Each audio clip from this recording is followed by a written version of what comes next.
It all begins with a simple yet powerful observation: a young man traveling the world and seeing a decaying global industry. While the developed world was shutting down its old, inefficient steel mills and the Cold War was ending, a new one was beginning in the world of business. This is the story of Lakshmi Mittal, a man who saw not rust and ruin, but opportunity. His life is a testament to an unwavering, almost pathological focus on a single, massive goal: to become the steel king of the world. You have to ask yourself, what kind of person looks at a dying industry, one that is polluted and politically fraught, and says, "That's where I'm going to build my empire"? The answer is a person who has absolutely no fear of what others consider too dirty or too difficult.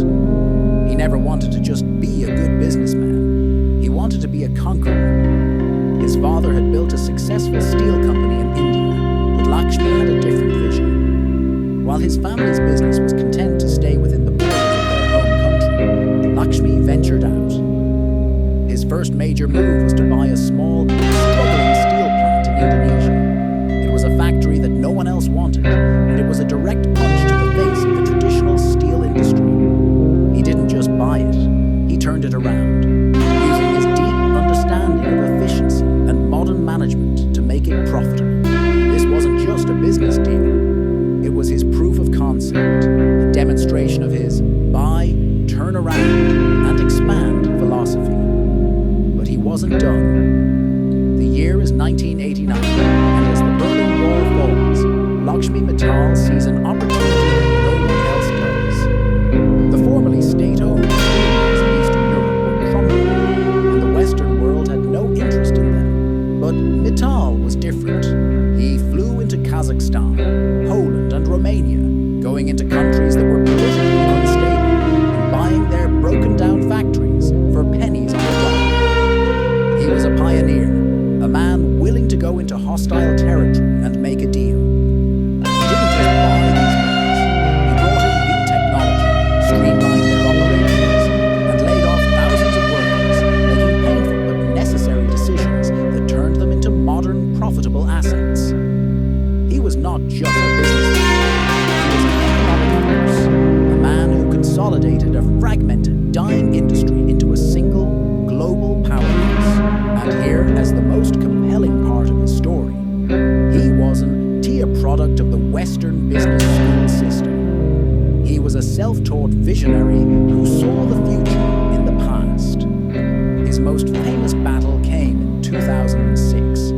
Mittal Steel, now the world's largest steel company, set its sights on its last major rival, the European steel giant Arcelor. A powerful company with deep political ties in Europe was furious. They called his takeover a hostile invasion and a rape of the company. Mittal's offer was rejected, and a bitter public fight ensued. But Mittal was relentless. He wasn't just offering money. He was offering new future for the global steel industry. He had a clear vision of how their combined power could dominate the world market. After months of a public war of words and a higher offer, Arcelor's board was forced to capitulate. The merger of Mittal Steel and Arcelor created the largest steel company in the world, with a presence in 60 countries, and cemented Lakshmi Mittal's place as the ultimate steel king. He proved that sometimes the only way to get what you want is to take it. But his life isn't without its critics. His ruthless efficiency, his aggressive takeover bids, and his massive wealth have all made him a controversial figure. But for Lakshmi, these are just the costs of doing business on an epic scale. He has shown that in business, as in life, the greatest opportunities are often found where others are too afraid to look. He proved that you don't need to be first in an industry. You just need to be the most determined to win. So what can we learn from a man who built a global empire out of rust and ruin? His life teaches a financial lesson that goes against all conventional wisdom. While most financial gurus tell you to buy low and sell high, Lakshmi Mittal taught us to buy broken and fix it.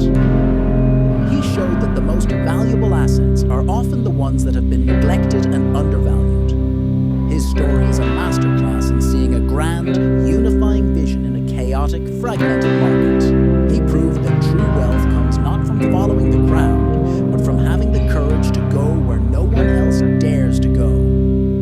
The question is, what's the ugly, broken, and unloved asset that you're willing to bet everything on?